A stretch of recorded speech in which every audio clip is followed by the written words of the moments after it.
26/11/2008 को बंबई में आतंकी हमला हुआ। हमने डेविड हेडली की गवाही ली और पूरा वो डॉक्यूमेंट से जहां तक डेविड हेडली ने पूरे साफ तौर पर बताया था कि लश्कर तोयबा यानी जमात उत दावा का किस तरह से साठगांठ ये आईएसआई के आर्मी ऑफिसर से ईमेल करेस्पॉन्डेंट जो हुआ था दोनों देशों में, उनके लश्कर तोयबा और डेविड हेडली में, वो शिकागो कोर्ट में प्रोड्यूस किया था हमने, वो भी मंगवाया और बंबई कोर्ट के सामने पेश किया।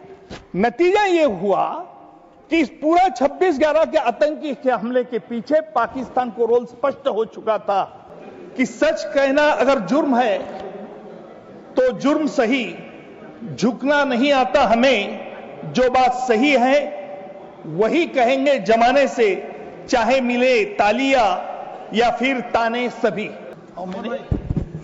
आदरणीय सभापति महोदय, मुझे यह सौभाग्य प्राप्त हुआ कि मुझे न्यायालय के माध्यम से आतंकवाद के खिलाफ कानूनी जंग मैंने खुद लड़ी है, इसलिए मुझे फर्स्ट हैंड पर्सनल नॉलेज और आतंकवादियों के बाबत सही है।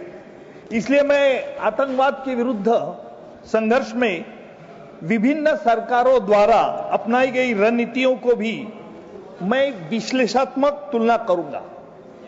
यह क्रिटिकल एनालिसिस इसलिए जरूरी है आज कि अगर हमें ऑपरेशन सिंदूर पे डिस्कशन करना है तो हमें यह जानना होगा कि आज तक आतंकवादियों के खिलाफ जो भी सरकार आए उन्होंने क्या गतिविधियां अपनाई थी और उसके बारे में पाकिस्तान का क्या रवैया रहा।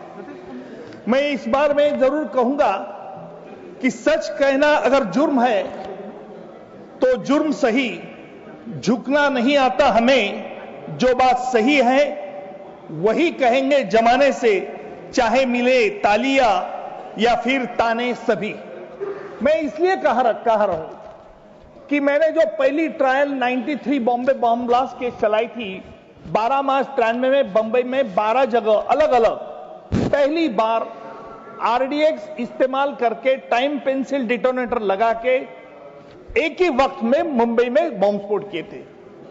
250 के ऊपर लोग मर गए थे और कई बेगुनाह लोग जख्मी भी हुए थे। लेकिन इसमें तो होम बेस्ड टेररिस्ट जो थे उनको उकसाया गया था और उकसाने की मदद जो की थी वो पाकिस्तान ने किया था। हमारे पास पूरा सबूत था और उस वक्त की जो सरकार थी उसके बारे में मैं संक्षिप्त कहूंगा। इसलिए कहूंगा कि क्या आपने आतंकवादी गतिविधियों को रोकने की कोशिश की? क्यों हम डर रहे थे पाकिस्तान के खिलाफ सख्त कदम उठाने के लिए? इसकी पूरी साजिश 12 मार्च 93 की साजिश दुबई में हुई थी और दुबई में हमारे होम बेस्ड टेररिस्ट को पाकिस्तान में भेजा गया था। सवाल यह पैदा होता है कि क्या हमारे पास क्या सबूत था पाकिस्तान का इन्वॉल्वमेंट में? जैसे आदरणीय सभापति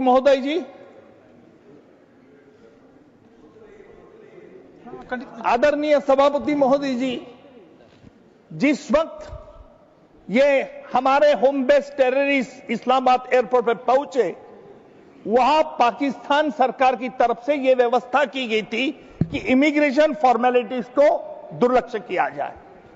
नतीजा यह हुआ कि उनके पास इंडियन पासपोर्ट रहने के बावजूद उन पे एम्बार्केशन डिसएम्बार्केशन का ठप्पा नहीं लगाया गया था। जो हमारे होम बेस्ड टेररिस्ट को पकड़ा गया उनके जब पासपोर्ट की तलाशी ली गई तब पासपोर्ट के सामने ये बात साबित आ गई। उनको छानबीन करने के बाद उन्होंने बताया कि साहब हम गुनाह कबूल करते हैं, हमारी गलती हुई है। उनकी गवाही हमने कोर्ट में ली थी और उन्होंने ये साफ तौर पर जानकारी दी। यह कहना जरूरी है कि उसका चार्जशीट बंबई पुलिस यानी महारा पुलिस ने दर्ज किया था और चार्जशीट दर्ज करने के बाद पूरा इन्वेस्टिगेशन सेंट्रल एजेंसी के पास चलाया गया था। हमने उसमें, मैं स्पेशल पब्लिक प्रोसिक्यूटर था, हमने उस केस में waging war against government of India charge लगाया था। बाद में जैसे हमने चार्जशीट दर्ज किया उसके बाद सेंट्रल एजेंसी ने यह चार्ज हटाया दिया। क्यों हटाया? देखिए ये बड़ी अहम बात है। क्यों? उस वक्त भी हम पाकिस्तान से डरे हुए थे। उसके बाद जो मैंने दूसरी केस जो इंपॉर्टेंट केस जिसका जिक्र किया गया, union home minister, farmer union home minister ने जिक्र किया कि 26/11/2008 को बंबई में आतंकी हमला हुआ। सिर्फ कसाब अजमल अमीर कसाब इकलौता एक टेररिस्ट पकड़ा गया जिंदा, बाकी के एनकाउंटर में तो मारे गए। लेकिन मुझे कहा गया था उस वक्त मुझे कहा गया था कि कसाब के खिलाफ अलग अलग चार्जशीट करो ताकि हम कसाब को जल्द से जल्द फांसी दे सके। मैंने कहा क्यों? बोले हमें कसाब को फांसी देना है। मतलब कसाब को तो ऐसी फांसी मिल सकती है? नहीं, हमें कसाब को ही सिर्फ फांसी देना है। मतलब अगर आप ऐसा करेंगे तो हम पाकिस्तान का नकाब कभी सामने दुनिया के सामने नहीं ला सकते। हमने नहीं माना। बॉम्बे पुलिस को हमने हिदायत दी कि सिंगल चार्जशीट दर्ज करो। हमें सिंगल चार्जशीट दर्ज की। Within a year we have completed a trial. फिर हम बाद में, उसके बाद भी मैं इधर गया था, इस्लामाबाद गए थे हम, यानी as a member of the official delegation team government of India का। वो गया था मैं 2012 में। 2012-13 में मैं इस्लामाबाद और मेरे साथ गवर्नमेंट ऑफ इंडिया के 3 ऑफिशियल्स थे। वहां मीटिंग हमारी हुई पाकिस्तान के अधिकारियों के साथ। पाकिस्तान के अधिकारियों को हमने बता दिया कि तुमने कॉन्स्पिरेसी, साजिश का आरोप नहीं लगाया। उनका जवाब एक ही था कि भाई आपने हमें इन्वेस्टिगेशन की परमिशन नहीं दी। हमने उसको कहा कि भाई साजिश तो आपके भूमि पर हुई है, आपको सबूत ढूंढना चाहिए, आप हमसे कैसे सबूत मांग सकते हैं? उनका नकारा धोरण था। हम वापस इंडिया आ गए। दिल्ली को हमने रिपोर्ट भेज दी कि ये नहीं मान रहे हैं। उसके बाद जब सत्ता बदल हो गई, महाराष्ट्र में सत्ता बदल हो गई, तब फिर जैसे ही कसाब के खिलाफ, एक कसाब ने जो उसको तो फांसी हो गई थी, लेकिन उसके बाद महाराष्ट्र के मुख्यमंत्री देवेंद्र फडणवीस ने को हमने बताया कि डेविड हेडली ने जो शिकागो कोर्ट में कबूली दी है, उसमें कहा है कि पाकिस्तान से किस तरह से मदद मिलती है। हमने कहा इसका इस्तेमाल करना चाहिए, हमने उसका सबूत लेना चाहिए। हमारे ऑनरेबल फॉरेन मिनिस्टर उस वक्त फॉरेन सेक्रेटरी थे। हमने डेविड हेडली की गवाही ली और पूरा वो डॉक्यूमेंट से, जहां तक डेविड हेडली ने पूरे साफ तौर पर बताया था कि लश्कर तोयबा यानी जमात उत दावा का किस तरह से साठगांठ ये आईएसआई के आर्मी ऑफिसर से ईमेल करेस्पॉन्डेंट जो हुआ था दोनों देशों में, उनके लश्कर तोयबा और डेविड हेडली में, वो शिकागो कोर्ट में प्रोड्यूस किया था। हमने वो भी मंगवाया और बंबई कोर्ट के सामने पेश किया। नतीजा ये हुआ कि इस पूरा 26/11 के आतंकी के हमले के पीछे पाकिस्तान को रोल स्पष्ट हो चुका था और उस वक्त के फॉरेन सेक्रेटरी साहब ने उस पर ये पूरा इंफॉर्मेशन पाकिस्तान को भेजा था। मैं दुर्भाग्य से ये कहूंगा, राजनीति करने के लिए ये 26/11 के आतंकी हमले में जो हमने बताया, कभी भी आज तक पाकिस्तान में कभी भी ये सवाल नहीं किया गया कि क्यों, क्या सवाल इसलिए नहीं किया गया कि कसाब को फांसी देने की प्रक्रिया पूरी कानूनी व्यवस्था के साथ की थी और ओपन कोर्ट में की थी। हमने ये सवाल पाकिस्तान में उठाया था कि आपने जिन लोगों को अरेस्ट किया है उनके बारे में क्या, आपने हाफिज सईद को अरेस्ट नहीं किया, जकीउर रहमान को लखवी ने अरेस्ट नहीं किया। तब उनका कहना था कि सबूत के बारे में वापस फिर वो मांग रहे थे। मैं एक बात बहुत गहराई से वहां महसूस की कि पाकिस्तान उस समय भारत को गंभीरता से नहीं लेता था। उनकी भाषा में, उनकी व्यवहार में, उनकी रवैये में एक बात साफ झलकती थी कि उन्हें यह विश्वास था कि भारत तो निर्णायक प्रतिक्रिया न देगा और न ही आतंक के खिलाफ कोई ठोस कदम उठाए, लेकिन वो भारत तब का था, अब नहीं। आज मैं ये जरूर कहूंगा कि हमारे सरकार ने ऑपरेशन सिंदूर के माध्यम से ये साफ कर दिया है कि सिर्फ हम फाइलों में नहीं लड़ते, हम फील्ड में जवाब देते हैं। अब भारत सहता नहीं है, भारत संकल्प करता है। अब भारत चुप नहीं रहता, भारत सीधा जवाब देता है। जो पाकिस्तान कभी भारत को हल्के में लेता था, आज वही पाकिस्तान अपने आतंकवाद से डरा बैठा है, भारत की प्रतिक्रिया के भय से। यह परिवर्तन केवल एक नीति का नहीं, यह परिवर्तन मैं जरूर कहूंगा नेतृत्व का है। यह परिवर्तन सरकार की निर्णायक सोच का है, नरेंद्र मोदी जी की सरकार की सोच का है। सभापति महोदय, सबसे मैं यह बात पहले स्पष्ट करना चाहता हूं कि ऑपरेशन सिंदूर जो है वो अंतर्राष्ट्रीय कानूनों और संधियों का उल्लंघन नहीं था, बल्कि यह कार्रवाई संयुक्त राष्ट्र के चार्टर अनुच्छेद 51 के तहत आत्मरक्षा के सिद्धांत पर आधारित है। और यह आत्मरक्षा का सिद्धांत यही कहता है कि जब किसी राष्ट्र की सुरक्षा पर उसके निर्दोष नागरिकों की जान पर बार बार हमला होता है और जब हमला सीमा पार से संचालित आतंकी गुटों से द्वारा होता है, तो उस राष्ट्र को यह अधिकार है कि वह सीमित और आवश्यक बल का उपयोग करे। भारत ने यही किया। हमने न तो पाकिस्तान की संप्रदाय का अपमान किया, न ही युद्ध का बिगुल फूंका। हमने केवल आतंक के उन अड्डों को निशाना बनाया जहां बार बार हमारे देश पर हमले की साजिश रची जा रही थी।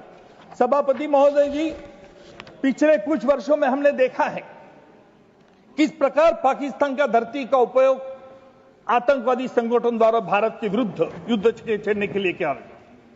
ये गुट केवल सीमा पर नहीं, हमारे शहरों के बीचों बीच आतंक का जाल फैलाने की कोशिश करते। कभी पुलवामा, कभी उरी, कभी पठानकोट। हम चुप रहे। हमने बार बार बातचीत की पहल की, हमने डोसियर दिए, हमने अंतर्राष्ट्रीय मंचों पर पाकिस्तान की जवाबदेही की सुनिश्चित करने का प्रयास किया। लेकिन जब आतंकी बंदूकें फिर हमारे निर्दोष नागरिक की ओर मुड़ी, तो भारत ने अपनी चुप्पी तोड़ी और ऑपरेशन सिंदूर एक उत्तर नहीं था, मैं मानता हूं कि वह एक संदेश था। सभापति महोदय, इस सदन को यह जानकर गर्व होगा कि यह ऑपरेशन न केवल सैन्य दृष्टि से सफल रहा, बल्कि कूटनीतिक दृष्टि से भी परिपक्वता का परिचय देता है। हमने यह सुनिश्चित किया है कि कोई निर्दोष नागरिक की हताहत न हो। हमने यह सुनिश्चित किया कि हमला सीमित, सटीक और टारगेटेड हो। हमने यह सुनिश्चित किया कि भारत की छवि एक जिम्मेदार लोकतंत्र के रूप में और भी मजबूत हो। यह भारत की नैतिक श्रेष्ठता और रणनीतिक श्रेष्ठता दोनों का प्रतीक था। सभापति जी, लोग पूछते हैं कि क्या यह आवश्यक था? लोग पूछते हैं कि क्या सीज फायर करना जरूरी था? लोग पूछते हैं, सदन में सवाल खड़े किए गए। मैं पूछता हूं, हम कितना सहेंगे? और आतंकवादी गोली चलाएं और हम मुख दर्शक बन रहे हैं। हमारे जवान शहीद हो और हम सिर्फ मोमबत्ती जलाकर रह जाएं। हमारे स्कूल, हमारे बाजार, हमारे मंदिर निशाने पर हो और हम भी फिर शांति का अपील करते रहे। शांति तब तक मूल्यवान है जब तक एक तरफा बलिदान न बजाए। ऑपरेशन सिंदूर की आवश्यकता इसलिए थी क्योंकि अब शब्दों से नहीं, संकल्प से जवाब देने का समय था। यह ऑपरेशन सिर्फ केवल एक देश की सुरक्षा नहीं, बल्कि पूरे विश्व को यह दिखाने का प्रयास था कि आतंकवाद को पनाह देने के वाले देशों को बर्दाश्त नहीं किया जाए। भारत का यह कदम अन्य लोकतांत्रिक देशों के लिए भी एक मिसाल है कि आतंक से लड़ाई सिर्फ शब्दों से नहीं, इच्छा शक्ति से लड़ाई की जाती है। मैं इस अवसर पर हमारे सशस्त्र बलों के पराक्रम को तो नमन करता हूं, उनकी तैयारी, सटीकता और धैर्य यह संभव बनाए। और मैं प्रधानमंत्री, हमारे रक्षा मंत्री का भी नेतृत्व को भी प्रणाम करता हूं, जिनके दृढ़ निश्चय और स्पष्ट नीति के बिना यह संभव नहीं होता। यह वही नेतृत्व है जो कहता है कि हम शांति के पक्षधर में हैं, पर राष्ट्र की रक्षा में किसी भी हद तक जा सकते हैं। मैं ये कहना चाहता हूं, भारत कभी युद्ध का इच्छुक नहीं था। हम न विस्तारवादी है, न आक्रामक है। लेकिन जब बात देश की सुरक्षा, नागरिकों की जान और हमारी सीमाओं के पवित्र की हो, तो भारत न झुकता है, न रुकता है, आक्रामक वालों को रुलाता है। और मैं ये जरूर कहूंगा कि आज एक सवाल किया गया, हमारे honourable former union home minister ने यह सवाल किया था कि as to why there was a ceasefire. No doubt he might have thought this is a very important question, but being in the politics, what government has taken the decision, it was an absolutely right decision. Bharat एक सभ्य और संविधानक राष्ट्र है जो अंतर्राष्ट्रीय मानकों और जिनेवा कन्वेंशन का पालन करता है। ऑपरेशन सिंदूर की योजना बनाते समय भारतीय सेना और सरकार ने अंतर्राष्ट्रीय मानवीय कानून के सबसे दो बड़े मूलभूत सिद्धांतों को कड़ाई से पालन किया। और जिनेवा कन्वेंशन का पहला जो सिद्धांत है कि प्रोपोर्शनैलिटी, हमला इतना ही किया जाए जितना आवश्यक था। दूसरा सिद्धांत यह है कि डिस्टिंक्शन, और डिस्टिंक्शन में नागरिक और सैन्य ठिकानों में स्पष्ट अंतर रखा गया। इस ऑपरेशन में किसी नागरिक ढांचे, अस्पताल, स्कूल या पाकिस्तान सैन्य अड्डे को निशाना नहीं बनाया गया। मैं ये कहूंगा जरूर कि इस सुंदर ऑपरेशन ने, तंदूर ऑपरेशन ने अंतर्राष्ट्रीय स्तर पर भारत की स्थिति को मजबूत तो किया। जहां पहले भारत को संयम बरतने की सलाह दी जाती थी, वही इस बार अमेरिका, फ्रांस, रूस, ऑस्ट्रिया देशों ने भारत के आत्मरक्षा का अधिकार का समर्थन किया। इस सदन में ऐसा कहा गया, कोई प्रदेश नीति नहीं, कोई फॉरेन कंट्री ने हमारा समर्थन नहीं किया। यह बात सर गलत है। वैश्विक समुदाय ने पहली बार माना कि पाकिस्तान से धरती से संचालित आतंकवाद पर रोक लगाने के लिए आवश्यक और उचित कार्रवाई थी। इससे स्पष्ट है कि भारत अब वैश्विक सुरक्षा विमर्श में सिर्फ एक भागीदार नहीं बल्कि एक निर्णायक शक्ति भी बन चुका हो। इस अभियान ने यह देखा कि भारत मजबूत है लेकिन कुशलता और न्याय के संयोजन से भी ज्यादा असरदार है। ऑपरेशन सिंदूर ने यह साबित कर दिया, भारत न केवल कानून रूप में सशक्त निर्णय लेता है बल्कि उसे मानवीय और नैतिक तरीके से सामने रखता है। आदरणीय महोदय, आत्मरक्षा केवल एक रणनीतिक आवश्यकता नहीं बल्कि एक न्याय संगत धर्म भी है। भगवद गीता में श्री कृष्ण ने धर्म में कहा था, एक लास्ट 1 मिनट, कि नहीं करिष्ये जातु तिष्ठन्त कर्मकृत। इसका मतलब यही है संस्कृत कपलेट का कि जब अधर्म बढ़ता है तब निष्क्रियता भी अपराध है। भारत निष्क्रिय नहीं रह सकता है। हमने धर्म और विधि दोनों का पालन करते हुए आतंक के विरुद्ध यह निर्णायक कदम उठाए, वह भी पूर्ण संयम, बुद्धिमत्ता और अंतर्राष्ट्रीय वैज्ञानिक स्तर के अंतर्गत है। आज का भारत, यह नया भारत, 21वीं सदी का आत्मविश्वास से भरा हुआ भारत है जो आंखें में आंख डालकर बात करता है। यह नया भारत है जो आतंकवादियों को उनकी भाषा में उत्तर देना चाहता है। अंत में मैं एक ही इतना ही कहूंगा, आज मुझे जब बांग्लादेश स्वतंत्र हुआ तब उस वक्त प्राइम मिनिस्टर, भूतपूर्व प्राइम मिनिस्टर इंदिरा जी का यही सदन में हमारे विपक्ष के नेता थे, उस वक्त के थे अटल बिहारी जी वाजपेयी। उन्होंने एक शब्द में कहा और इंदिरा जी कहा कि आप साक्षात दुर्गा जी हैं। जिस तरह से अटल बिहारी ने अपनी मन की श्रीमंती दिखाई, ऐसी मन की श्रीमंती आज मैं देखना चाहता था, विटनेस चाहता था। लेकिन मैं बहुत निराश हो गया कि विपक्ष से ट्रम्प क्या बोले, अमेरिका से क्या बोले, फायर क्यों नहीं किया, इस तरह के सवाल करके बवाल करने का जो प्रयत्न हुआ उससे मुझे बहुत दुख हूं। कानून का विद्यार्थी होने के कारण मैं चाहता था कि जो हमारा डिस्कशन का टॉपिक है उस पर रिजेक्शन होगा, कोई सुझाव आएंगे कि किस तरह से आगे चल के हमने क्या करना चाहिए। धन्यवाद। मशीन नहीं है। धन्यवाद जी, बहुत धन्यवाद।